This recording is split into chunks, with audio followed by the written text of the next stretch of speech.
Are we all here, guys? Is everyone here? Thumbs up. Give me a me too if you're really excited to meet an astronaut right now.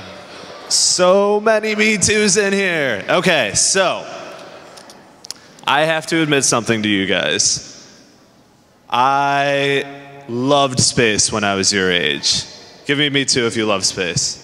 So I would use a telescope to look out at stars in my backyard. I would go to the Air and Space Museum in Washington, D.C. I would eat dried ice cream from astronauts. Yeah, exactly. I watched Star Wars movies and the cosmos, right?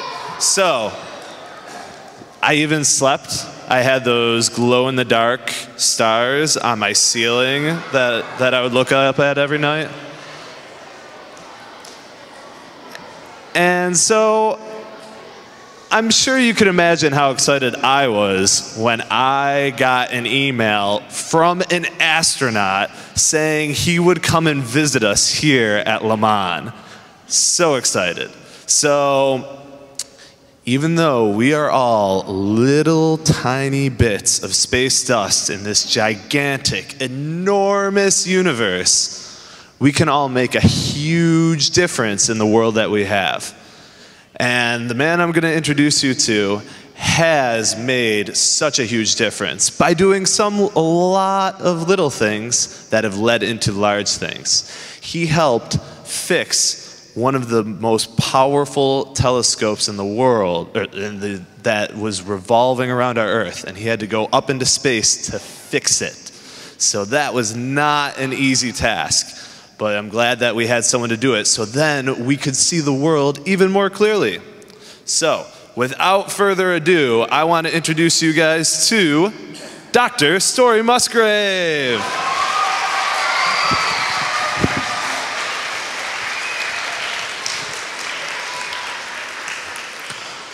Okay, gang, we're going to learn how to do stuff in life, like be an astronaut, be a doctor, be a nurse, anything you want to do. It's how you build a skill set, how you learn, you get education, you get dropped on some playing field. What are the rules of the game? What do I got to know? You know what life is? A whole bunch of opportunities, the next window, the next door going to open for you. It's the next grade, it's the next month, it's the next exam, right? So that's what we're going to talk about today. How you develop a life, where you go from here, where you go on May 19th. So I'll start right off here. I am a farm kid. I ended up being a rocket man. What I do today. We're going to talk about one little step at a time. That's how easy life is. It's what do you do next. That's what we're going to learn about. See the airplane? That's the airplane NASA gave me to demonstrate I can be the best in the business. It's me and that airplane. What am I going to do with that airplane? What do I do with it? How good can I be? The only reason for the airplane is to demonstrate that I'm a professional and I can do it right. So that's what life is. Be the absolute best you can every second of the day. All right, there you go. You like that one, huh? That's a 3-year-old. Now, so you got a 3-year-old brother or sister. When you drop them in the field, they do it right. It's called curiosity, awe and wonder. They're excited about the world, right? Just like you kids are. So you don't want to grow up. You want to be excited about what you do every second. You drop a 3-year-old group, they're in the game. So that's me, 77 years ago on my farm in western Massachusetts, Stockbridge, Massachusetts. Anyone been to Stockbridge? The Norman Rockwell Museum is my old house. So the 1859 stone, that's my old house up there. But how did I come in the world? I had 500 acres to play with. So I stretched my mother, how far out I can go, how many hours I can be gone, how far and how dark. So I was an explorer. So that's how I came in the world. I came in the world, nature and exploration. I was born and raised on a farm. So that's a hay baler, but it's a 1943 hay baler, so it wouldn't tie the knots. You know, hay bale, got to tie the knots, hold the bale together. The baler wouldn't tie the knots, but they're very creative on the farm. So they put an 8-year-old here to tie the knots. The 8-year-old is me. When the machine won't tie the knots, I have to tie the knots with needle nose pliers. I tie the knots. So that's when I got serious on the farm at age 8.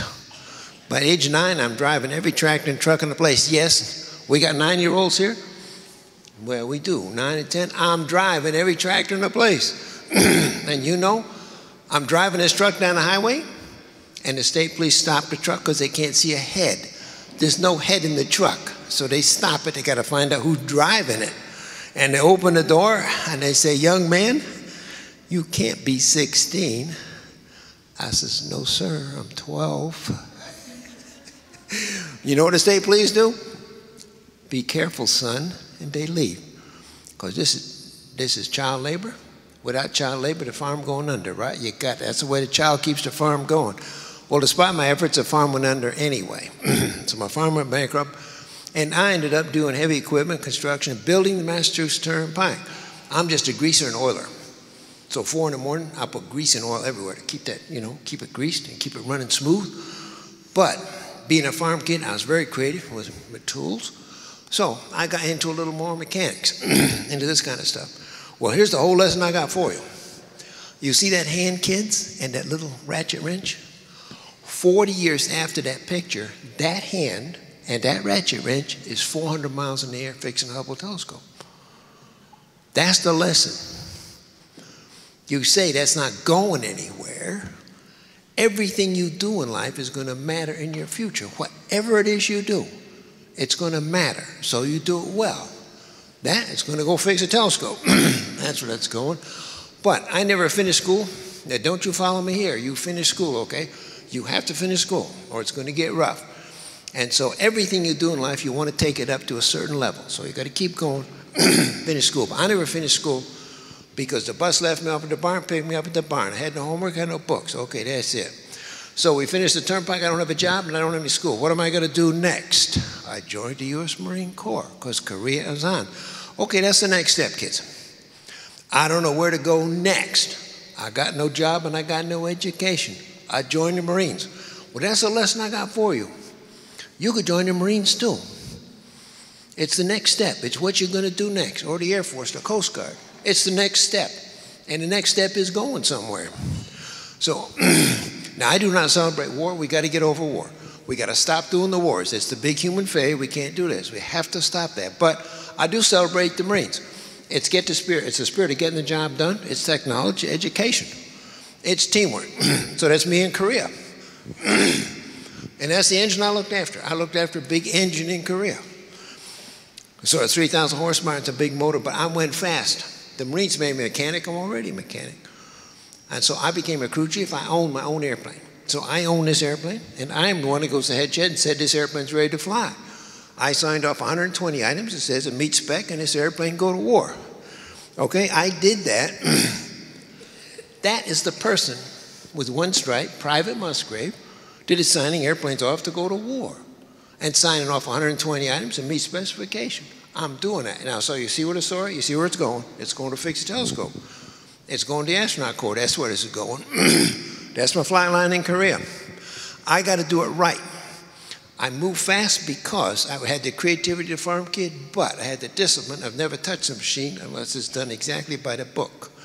The way they taught me how to do it or by the book. You cannot be creative in touching an airplane. So that's why I went fast. But from Korea, that's Mount Fuji. Heard about Mount Fuji going by in Japan? We're heading for a carrier.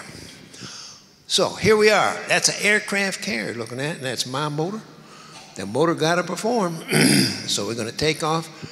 Now, y'all know about the catapult, the cables that pull airplanes off? They throw them off. See, this is before the cable days. You got a question? It's before the cables, huh? I actually learned that nowadays they have these cables that Yes. bungee them off. Exactly. They bungee them off. So it's called a catapult. By the time you get to the end of the carrier, you got plenty of flies to use. But in this case, you see, I'll be right back. We got to fly them off. So my motor's got to perform. Oh dear, this fellow went in the water. The pilot's going to get out too. So my brother was flying those same 80 Sky Raiders on my same carrier, the Wasp, and he went in the water, but the carrier ran over him. So my brother died doing just what I do here. That's the life I had. So I went to Kaneohe Bay, my final part of the Marine Corps. This is Oahu. That's Hawaii you see right there. But I don't have an education. So I have to leave the Marines to go get some education, right? So I'm trying to get into college. Well, I can't get into college because I don't have a high school diploma. None of the colleges will take me. So I filled out the paperwork, and the colleges that did not take me, I went there anyway, and I knocked on the door, the dean's door. Hey, I'm here and I'm ready to go to work. And I know someone didn't show up. There's an empty bed in the dorm, empty seat in the classroom, and I'm going to take care of that. So I'll help you out. So finally, I knocked on the door of Syracuse, right up the road from here, and we got to take this kid. We have to take this kid. I don't care, high school, we got to take this kid.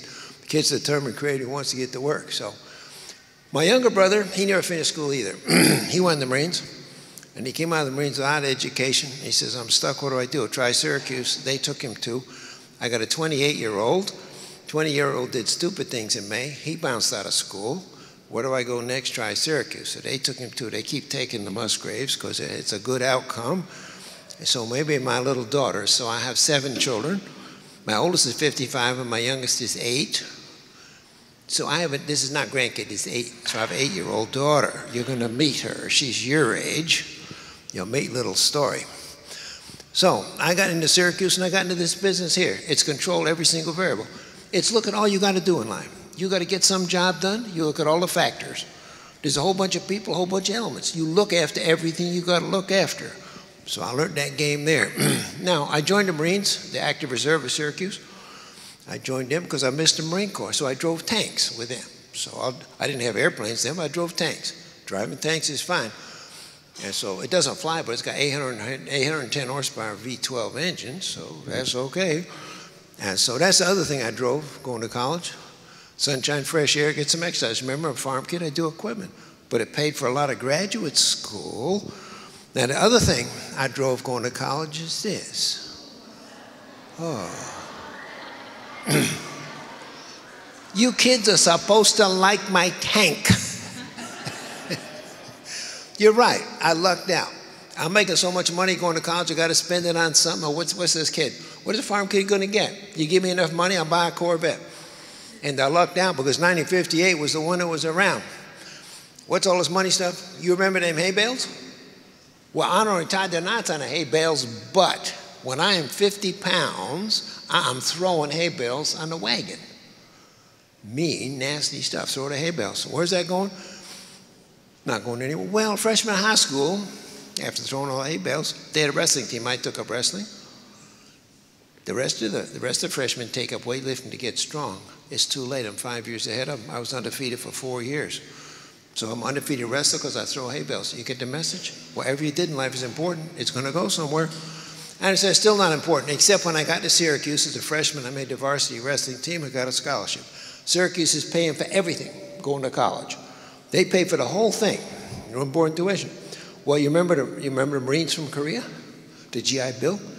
They paid for everything, and they don't talk to each other. So everybody paying for everything. The tanks paid for it, and the bulldozers. So I'm making 4 times the money I need to go to college. You see how life works? That's the way it works. Just keep it rolling. I took up flying. There's no space program, you know. So you kids are getting ready for something that doesn't exist right now. Maybe it's the era of biology. You're getting ready for something that's not there. There was no space program when I was your age. There was no space program when I was in college. It just hadn't happened yet. But I like flying. That's my Beechcraft T-34A. That's my sailplanes. And I did stunt show too. This is tough. It's tough on the mind, tough on the body. You follow the checklist, you got your leg right there. This is tough. I mean, it's as tough as anything I've ever done. Doing shows, it's just tough on the body. It's tough on the mind, the discipline. But anyway, that's my blanket decathlon. I went to work I was a mathematician for Eastman Kodak in Rochester, doing the complex math and that kind of stuff. Okay, I went to UCLA because they had the biggest computer in the world, donated by IBM. So I'm getting into computers. And so this is 1958. This is a vacuum tube processor. I knock on that door. I want to work here. That's why I came here. And they said, well, who are you? Well, I'm a graduate student. We don't have those in here. So again, someone's trying to say, well, we really can't hire you. But I say, you know, I'm a product of child labor. I drive tanks. I drive airplanes. I fix things. I'll figure this place out. They're still looking skeptical at me. But you know what I did, kids? I said, I'll work for nothing. I will work free. You're hired. Come on. We'll do that. A month later, I'm on salary. So you don't take no for an answer? You don't take no. I'll work for nothing. That opens the door. In we go. I've done that a couple times. Okay, I understand computers. You know what computers are. So I became a Fortran program, assembler, compiler. Okay, computers work this way. But I got thinking, how's a brain work? You know, a brain works like a computer? How's a brain work? I understand how a brain works. Okay, so I want to put the two worlds together, the brain and the computer worlds together. So, oh my goodness, that's called a fork in the road, kids. You know, shoo. You know what a fork in the road is? I think I'm going to do computers, except they end up doing the brain. So you run into times in life that you totally switch what you go to, when it's okay. You follow your heart. You understand it, kids? Where your passion lies. That's what you follow. May 19th for every one of you, May 19th for every person in this room, is where your talents, what you're good at, the experience and education, and where your passion is, and you go there. That's what life's about. It's the intersection of your talent, your experience, your education, and your passion, of which passion is the most important. I got to figure this brain out. Now, you ready for this? You ready for this one? Yo, so, Lamont, you guys really get into the blood. Don't you like blood? Some of the other guys, I think they like blood. You got to do blood. Okay. I am heading for neurosurgery and neurophysiology. I'm going to study the brain. I'm going to operate on the brain. So I had to do pre-med. Yeah, I'll get the blood slide off pretty soon. You want me to get it off right now? You had enough of the blood? All right. You ain't had enough of the blood?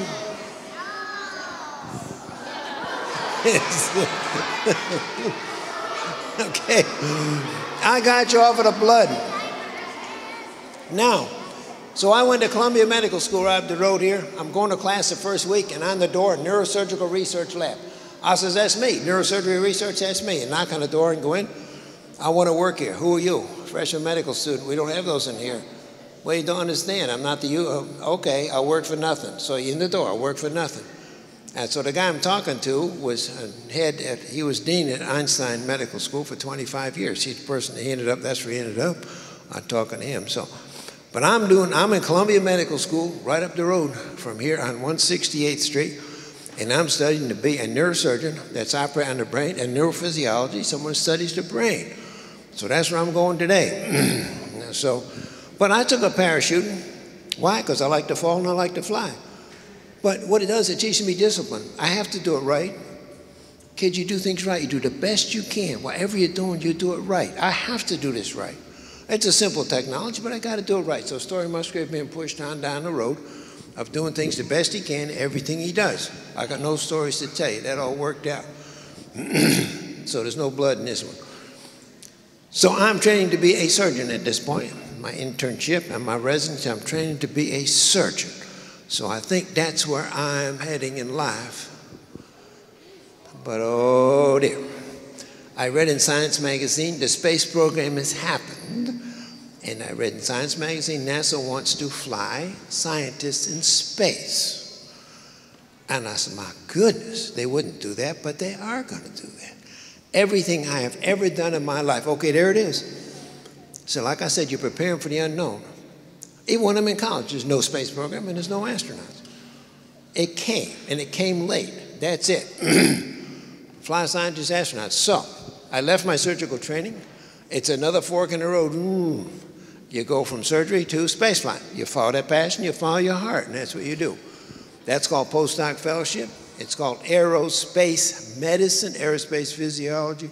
So I got into physiology, which was going to play a big role in the life that I do today. So away I go. I joined the space program before Apollo flew.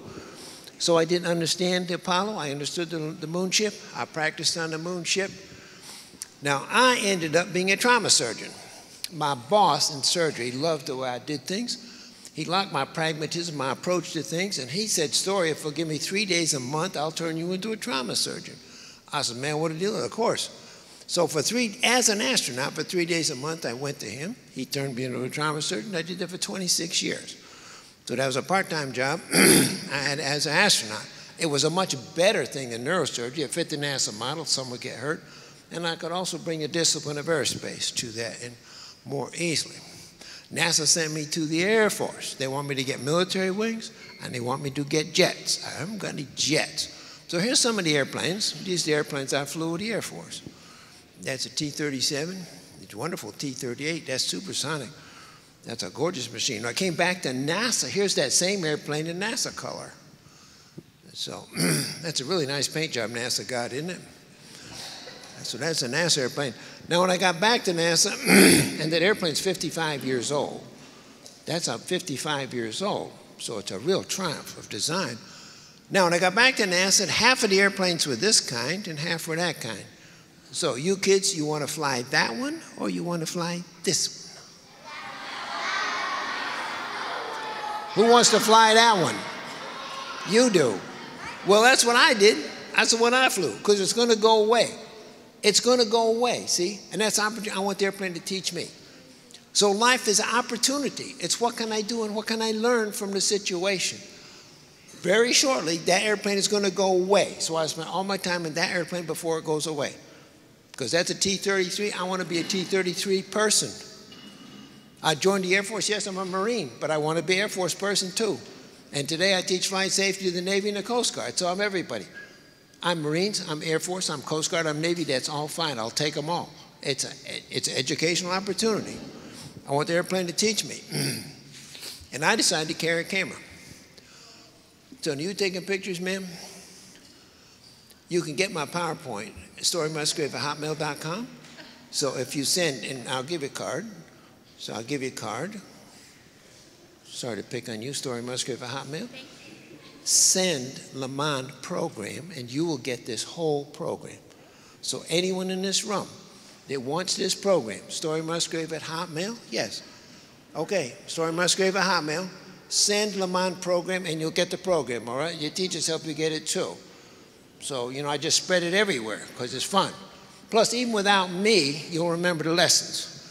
So, I just didn't want you working too hard on the pictures when I can give you the files. So, carry a camera. I don't know why. Why am I going to carry a camera? Beautiful airplane. It's value added. I want to get something from that. So I was a maintenance test pilot in this airplane. When the airplane had been on heavy maintenance, there's pieces all over the floor. They put it back together and I fly to see that it works. So if you got engine troubles, if you got hydraulics, any of that stuff, they fix it and I fly to see that it works. But why did I get that job? Because I am an airplane mechanic. I'm the only astronaut in history to be a certified airplane mechanic. So you say that enlisted job you had back in the Marine Corps, it's unimportant. No, it led to this. That's the way life works. And so now, look at these beautiful airplanes. I had the mechanics put them here because I got a shuttle going up. I want nice pictures of this. I know now I'm doing a book. So look at this. So you got a shuttle on. But I'm doing this to get a background for my T-38s. But look at this, kids. You watch this now. You see that plume? You see that? Look what the thing's going to do for me. Huh? What? What? Jeez. That plume turned into this. It says not Photoshop. It's go on Google, STS 117. Oh, the sun always cooperates with me. The sun does what I ask it to do, right? So the sun is setting for me. It's giving me sunset on my plume, and the T-38s are leaving. Okay, there's no one got that photograph, kid. There's nobody got that photograph. Ma'am, nobody got that photograph. Why? Because I was there and I had a camera. So it's get on the playing field and get ready, because unknown stuff happens. You can't tell that that's going to happen. You don't know the plume's going to do that. But if it happens and you don't have a camera, it's too late. So you get ready. Can you believe this stuff? No one else got those pictures. I was there and I had a camera. That's the lesson. You get ready and it happens. Now, so. And don't you dare say Photoshop. I got the transparencies of that one too. That's the most powerful rainbow I've ever seen in my life. And it's Sunday, so there's no one out there. I parked my airplane out there and I'm trying to leave, and look what I got. Look what I got. So that's in my book too. But the lesson is, get ready, kids.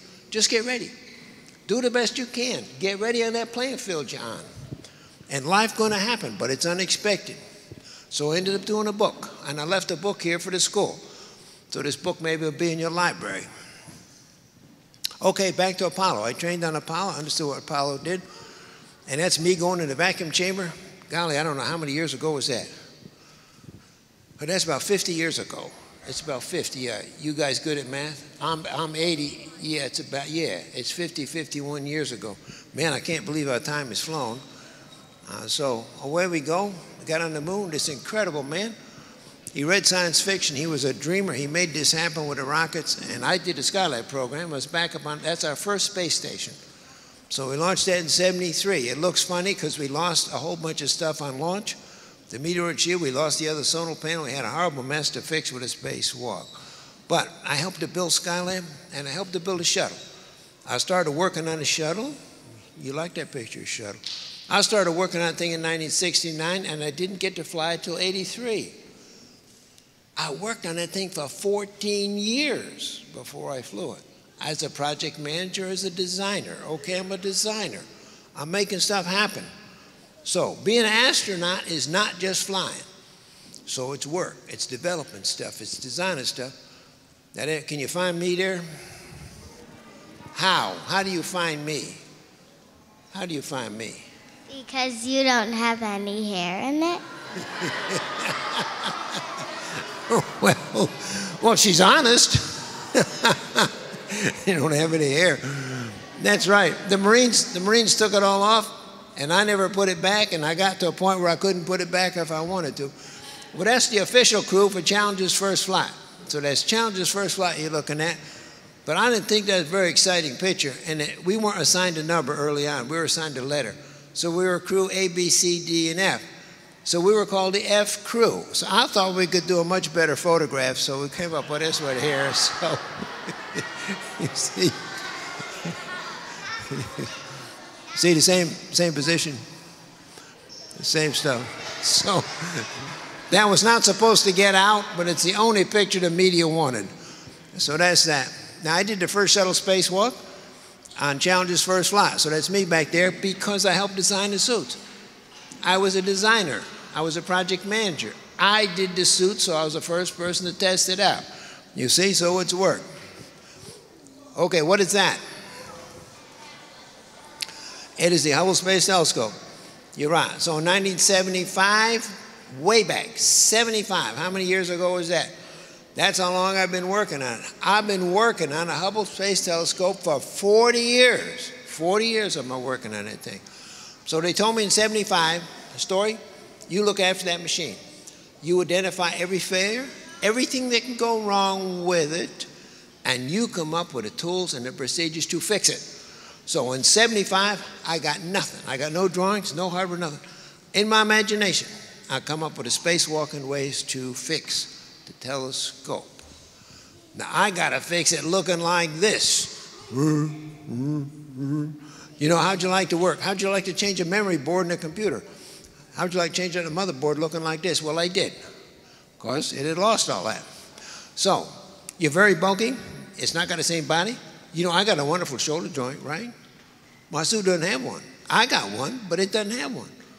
So, you got to worry about a suit like that. And of course, in zero-G, everything moving around. So, I have to come up with procedures and tools to work looking like that. Not in my coveralls on a farm. That's where I got design thing.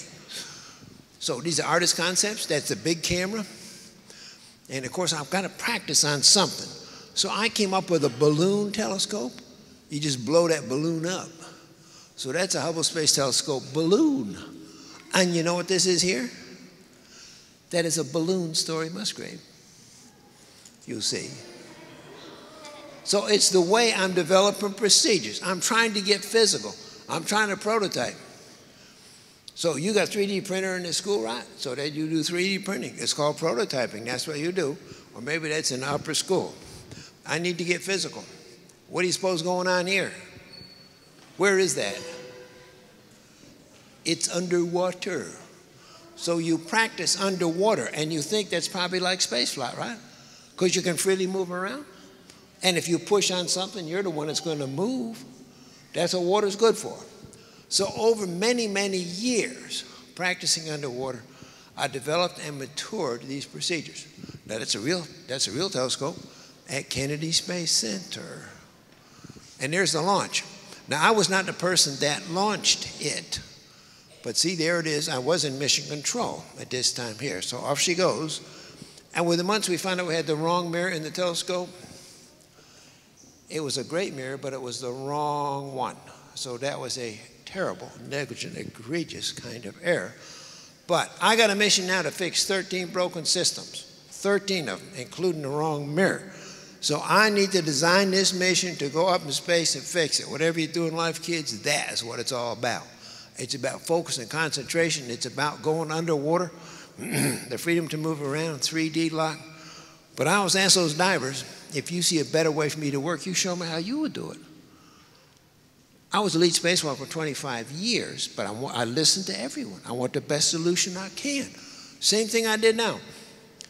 And surgery, before I do anything, I say, anyone in this room that's uncomfortable, tell me.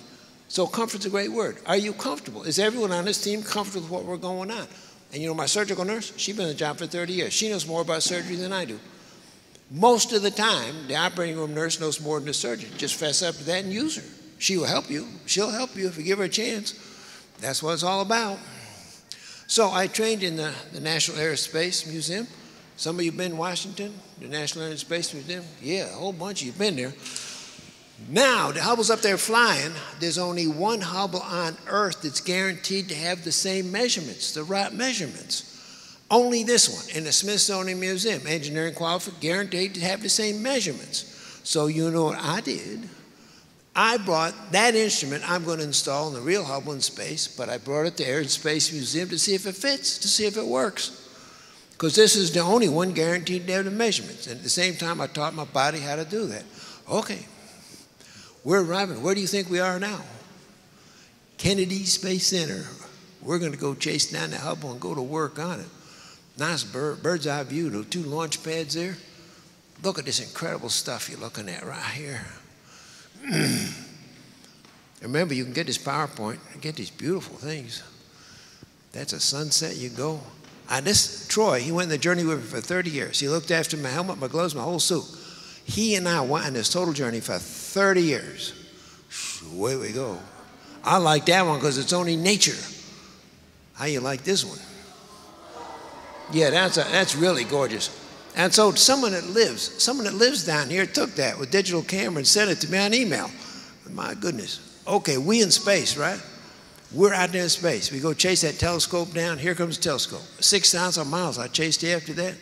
I got in the back of the bus. Okay, we getting ready to work. I've been on that telescope for 18 years now, kids, 18 years. And I got this to put up with. $1.5 billion blunder and the whole world is laughing at us. Does that put some pressure on me? No. I'm happy with the plan. I go forward. It's the dance I'm after. It's a perfect dance. So, who's this here? Who's that here? Anyone know? You know? It's Dorothy Hamill. Yeah, I trained with her on how you do spacewalks. You say, what? Figure skating spacewalk? Sure, she knows what you're good at, what you're not good at. She knows what you're passionate about. She choreographs the dance. She keeps converging on the final solution. Once you get that, she repetitively practices and pull it off. When the music starts, Dorothy got a plan. She's going to do that plan. She's practicing and executing it. What do you think I do? It's the same thing. My body's going to get the job done. So you look at figure skating and spacewalking. It's perfection of athleticism. And that's the lady today. Okay, who's that? Me? No, not yet. So that's Secretariat. Won a Triple Crown. Now, so I used to go hug this horse, Claiborne Farms, Paris, Kentucky. And before I leave, I said, it's for you that I live. It's not what you do, kids, but that's what you shoot for. That's how good you want to be. This is not horse racing, not space flight. That's how good each one of you wants to be. The what is not important. What is important is you say, that's me. And that's how good I'm going to be. So that's working getting my tools ready for a day's work. And mission control, I love and adore them. I want them up there and I want their help. So putting that big box in, that's a 1,000-pound box, but of course in space it doesn't weigh anything. That's why I was able to correct for the wrong mirror. And that's the camera, brings you the pictures. You notice I'm not even hanging on. You just put that big box out there and just touch it. Come on, a little faster. You just touch it. Just like this. That's the way you handle things. It's none of the muscle. You don't need muscle. Just touch it.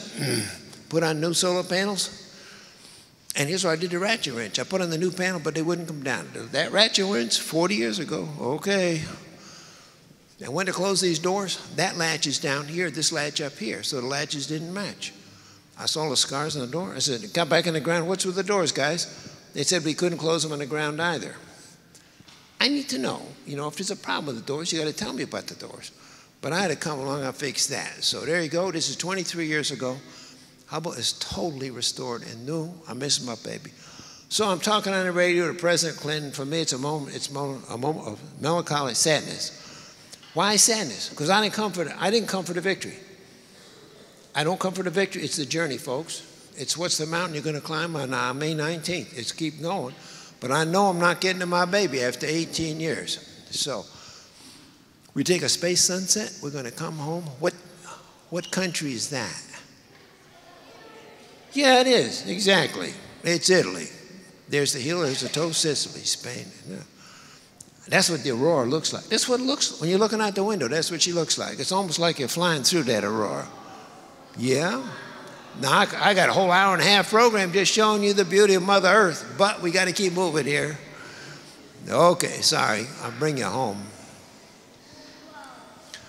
This is going to Florida. So that is before I fixed it. That's M100, and after I fixed it. So the problem was, that's a bright star, but you see what the wrong mirror did? It spread the light all over the place. After I fixed it, it looked like this. Okay, so away we fly. Now that's the Enterprise, and you know the Enterprise right up the river here. It's on the Intrepid. I'm showing you the pictures of the Enterprise coming into New York. Okay, Central Park. It's the Chrysler building, the Pan Am Aviation building. It's going to end up on the Intrepid, you see right there. We land at JFK where you've been. We take it off the 747 during the night. And we put it on the crane, we put it on a barge. And this is the Verrazano Narrow Bridge. Right around the corner from here, we're going up the Hudson River with this thing. And we're going to pass the Statue of Liberty, which you're used to seeing out there. Outrageous picture. Okay, I haven't messed with any of my photos, but I'm going to mess with this one. Next time you see this presentation, you're going to have George Washington sitting on a boat right there. Okay, where do you suppose that is? There you are, over here.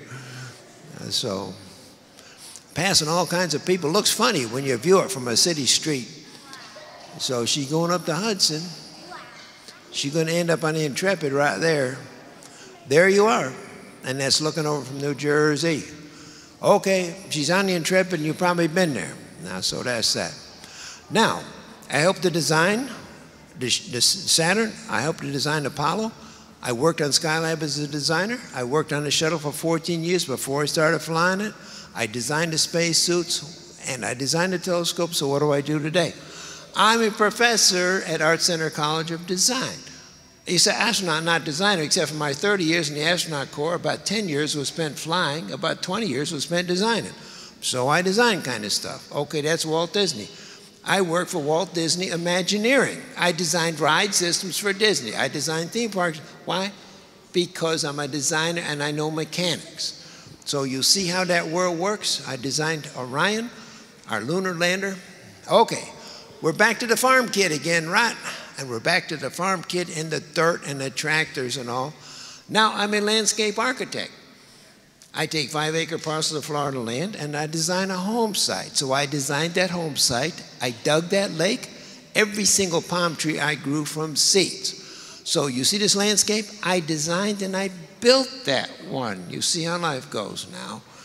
And so today, that's the same farm all, same 19044. I'm driving the same tractor I drove 70 years ago. That's Little Story. Yeah, Little Story. Yeah, she's been riding this equipment since age 2 weeks. She's been riding the equipment. When she got to be 2 months, I would take her car seat and strap it to the hood of all this equipment. Little Story, I strapped her seat up here. So she sit up there and she watch all of this stuff going on. And why no pictures? Because Mom is not that tolerant of the situation. Mom got no choice, but she says this is not normal. It cannot be on the internet. So anyway, little story, been doing that, but little story today. She's a mechanical person. She's driving 3 tractors. It's got 9 gears ahead and 3 in reverse at the age of 8. She's driving 3 tractors. So that is a little story. So I'm just giving her all the worlds. I'm giving her the digital world, the art world, all the worlds you all hear. But I'm paying attention also to her mechanical skills. So for her, it's not all work. She got to have some fun too. So that's a little story. And people complain about the bare feet. I can't keep shoes on this gal. You can't. She drops her shoes all the time. She leaves her shoes everywhere. She's a dirt girl. Total dirt girl. She loves the mud, the muck, and the wigglies. She's into Mother Earth. And that's Zero G's story. That's Artist's story. Okay, back to the computers. Okay, you guys are you're real blood people, aren't you? Okay, it's the nervous system and neurophysiology. Intel asked me to come to them. Intel asked me to come to them and tell them what the future of the world was, so I came up with that painting. That's a painting I gave Intel. There's the silicon world, here's the nervous system. Tight and tighter connection between the two. So, is that world there? So I joined Magic Leap in Florida. They are doing virtual realities, augmented realities, modified realities. And John Markoff, New York Times, says when he went to visit them, they were projecting micro optical projectors in his eyes, and so creating an object right out here. The object stays there. The object is real and it's there. It's purely electronic, except when you move your head, the object stays there. When you move your eyes, the object stays there. If you want to walk around the object, it stays there too. So this is the future of the digital world, which is coming, because I got into computers and the nervous system way back. And so we were competing with Oculus, but Facebook bought Oculus for $2 billion. We're competing with HoloLens and Microsoft. We were competing with Google Glass, except 4 months ago, Google threw $540 million at our little company called Magic Leap. So we are now Google. So that's the way the world works. And last week I was at General Electric telling them the future of the digital world. Okay. So, a space flight and repair and Hubble telescope, we had the 25th anniversary 2 weeks ago, April 24th. I sat down with the people that had to come up with what is wrong with it, the people that came up with a fix, but I had dinner with the Nobel Prize winners.